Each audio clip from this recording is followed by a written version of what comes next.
Kita dalami, kemudian kita sudah mengumpulkan barang bukti, saksi-saksi sudah kita periksa, kemudian dari yang diduga melakukan juga anak yang berkonflik dengan hukum sudah kita mintain keterangan, sudah kita dapat. Setelah itu semalam sudah kita tentukan bahwa dari saksi menjadi tersangka. Kondisi kesehatan sekarang Bu? Untuk kesehatan sudah stabil ya, sudah stabil. Yang dari kemarin shock, kemudian hanya diam dan menangis, hari ini sudah mulai stabil. Sudah bisa ditanyain ya, sudah menjawab apa yang kita tanya. Untuk motifnya hingga sini udah diketahui belum? Ya, untuk motifnya masih digali ya. Nanti setelah kita dapat pasti kita update. Bu, apakah statusnya sudah naik jadi tersangka? Tersangka ya, Untuk semalam ya. Untuk Jadi untuk penentukan orang menjadi tersangka itu harus ada alat bukti cukup ya. Alat bukti itu jelas dari barang bukti, kemudian dari saksi-saksi, kemudian pengakuan atau keterangan dari yang melakukan. Jadi udah cukup untuk kita menaikkan status orang dari saksi menjadi tersangka. Anak ini mengakui tindakannya? Iya, dia mengakui. Ya, oleh karena itu ya, tapi kita tetap dalami. Kita dalami. Untuk sementara ini tetap kita dalami. Bu, ya. sejauh ini penerapan pasalnya apa Ibu?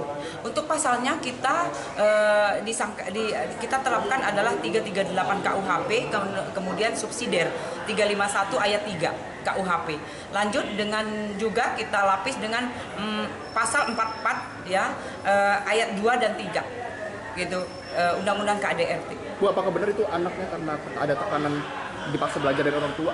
Ya, ini makanya masih didalami ya. Nanti setelah kita dapat motifnya yang jelas, pasti kita update. Bu, kalau kondisi dari ibu ini sendiri Bu yang dirawat di rumah sakit Fatmawati gimana Bu sekarang Bu?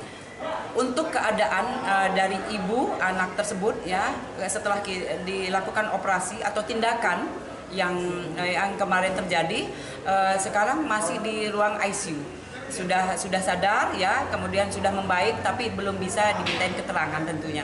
Mudah-mudahan kita doakan segera pulih dan kita bisa minta keterangan.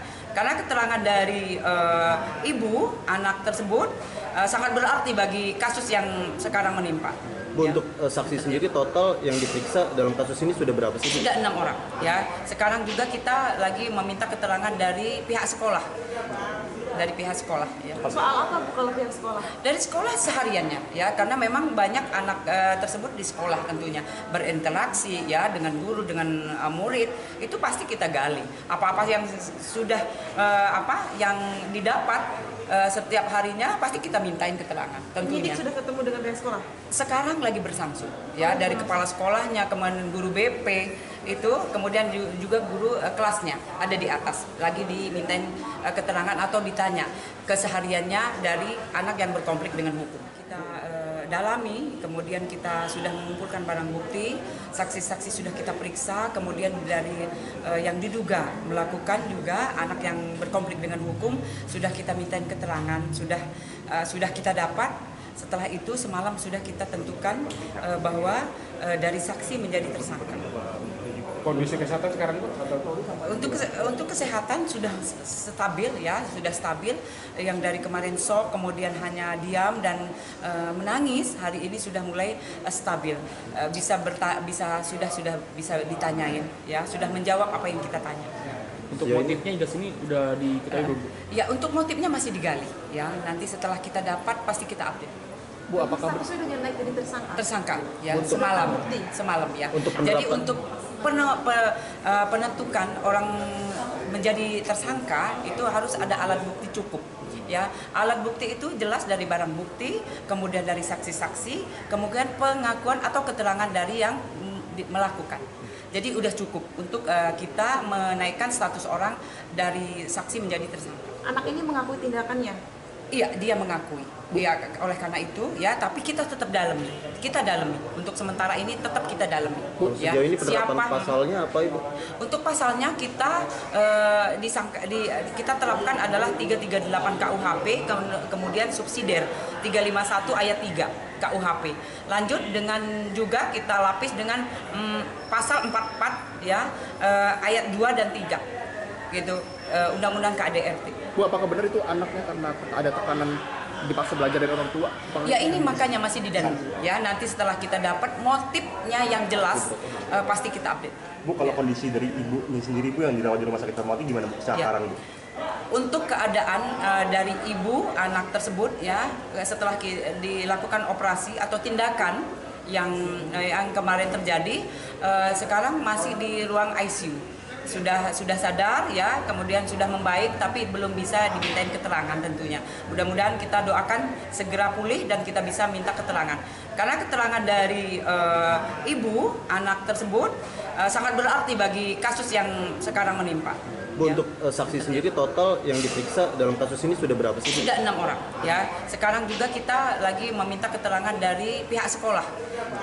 Dari pihak sekolah ya. Soal apa Bu kalau pihak sekolah? Dari sekolah sehariannya ya, karena memang banyak anak tersebut di sekolah tentunya berinteraksi ya dengan guru, dengan murid, itu pasti kita gali. Apa-apa yang sudah yang didapat setiap harinya pasti kita mintain keterangan tentunya. Penyidik sudah ketemu dengan pihak sekolah? Sekarang lagi berlangsung ya, dari kepala sekolahnya, kemudian guru BP itu, kemudian juga guru kelasnya ada di atas, lagi dimintain keterangan atau ditanya kesehariannya dari anak yang berkonflik dengan hukum. Kita dalami, kemudian kita sudah mengumpulkan barang bukti, saksi-saksi sudah kita periksa, kemudian dari yang diduga melakukan juga anak yang berkonflik dengan hukum sudah kita mintain keterangan, sudah kita dapat. Setelah itu semalam sudah kita tentukan bahwa dari saksi menjadi tersangka. Kondisi kesehatan sekarang Bu? Untuk kesehatan sudah stabil ya, sudah stabil. Yang dari kemarin shock, kemudian hanya diam dan menangis, hari ini sudah mulai stabil. Sudah bisa ditanyain ya, sudah menjawab apa yang kita tanya. Untuk motifnya hingga sini udah diketahui belum? Ya untuk motifnya masih digali ya. Nanti setelah kita dapat pasti kita update. Bu, apakah Statusnya udah naik jadi tersangka? Tersangka ya, Untuk semalam ya. Untuk Jadi penerapan. untuk penentukan orang menjadi tersangka itu harus ada alat bukti cukup ya. Alat bukti itu jelas dari barang bukti, kemudian dari saksi-saksi, kemudian pengakuan atau keterangan dari yang melakukan. Jadi udah cukup untuk kita menaikkan status orang dari saksi menjadi tersangka. Anak ini mengakui tindakannya? Iya, dia mengakui. Ya, oleh karena itu ya, tapi kita tetap dalami. Kita dalami. Untuk sementara ini tetap kita dalami. Bu, Ya. sejauh ini penerapan pasalnya apa Ibu? Untuk pasalnya kita kita terapkan adalah 338 KUHP, kemudian subsidiar 351 ayat 3 KUHP. Lanjut dengan juga kita lapis dengan pasal 44 ya, ayat 2 dan 3.